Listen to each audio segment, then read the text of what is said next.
It always starts the same way, with a sudden, catastrophic failure right in the middle of a massive traffic surge. The fallout is immediate chaos. Customer orders are dropping by the second, executives are panicking, and the engineering team is scrambling to patch a live environment that is rapidly melting down. Eventually, the dust settles. In the quiet of the post-mortem meeting, the team begins hunting through the wreckage of the logs to find the root cause. But the logs reveal a frustrating twist. The system didn't actually fail because it couldn't handle the traffic. The crash was caused by an unoptimized database query that had been sitting in the code for weeks like a ticking bomb, and someone on the team already knew it was there. Rewind the timeline exactly 3 weeks. We find a junior engineer staring at her monitor, noticing that a specific query is behaving strangely. She sees the anomaly, but she isn't 100% certain it's a critical threat. Without that absolute proof, she hesitates to raise an alarm. She decides to send a private direct message to her team leader rather than posting in a public channel. The leader is non-technical and lacks database context. He tells her to just monitor it, effectively burying the warning. The massive outage wasn't a random event. It became inevitable the moment that technical warning was confined to a private chat. Imagine an alternate reality where that engineer types 2 sentences into a public channel. "I'm seeing unusual query behavior. Does this look normal?" Because the observation is public, a senior engineer recognizes the threat immediately. He deploys a 30-second fix, completely preventing the disaster before it ever touches a customer. This visualization shows the math of information loss. As a warning moves vertically up a management chain, vital context decays at every handoff. By the time it reaches the top, only a fraction of the original intelligence remains. We've seen this pattern destroy more than just software.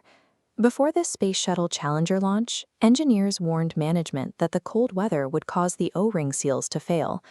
Their data-driven warnings were filtered out by a management structure that prioritized the launch schedule.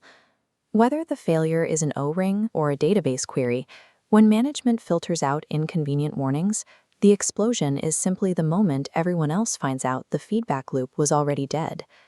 If a public post is so much safer for the system, why would a junior engineer choose the isolation of a direct message? The reason is execution fear. It's the learned belief that admitting uncertainty publicly or asking a question that might seem stupid will result in a loss of professional respect. Teams don't hide problems because they are lazy or incompetent. They hide them because previous leadership reactions taught them that raising half-formed ideas results in blame. This silence mirrors a famous discovery from World War II. When mathematician Abraham Wald analyzed returning bombers, he noticed they were covered in bullet holes, except in the most critical areas, like the engines. Wald realized the undamaged areas were actually the missing bullet holes.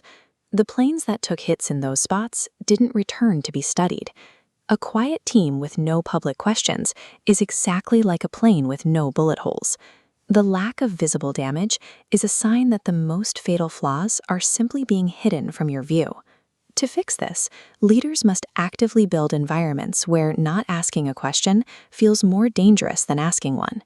This starts with a named space, a dedicated channel where the explicit rule is that you do not need to be certain to post an observation. But the space only works if you provide a visible response. How you publicly handle a false alarm today determines whether your team will ever share a legitimate warning tomorrow. Think of psychological safety as the technical operating system required to catch system-killing bugs before they ever execute. Right now, an engineer on your team is looking at their screen, noticing something that feels slightly off. They are making that same invisible risk calculation. Is it safe to be publicly uncertain, or should I hide this in a direct message? Don't wait for your next postmortem to find out how they answered that question. Go find the last technical concern that was raised to you privately and ask that employee one question. What made private feel safer than public in that moment? That answer reveals the specific gaps in your team's feedback loop, the same gaps that will determine if your next outage is caught early or discovered by your customers.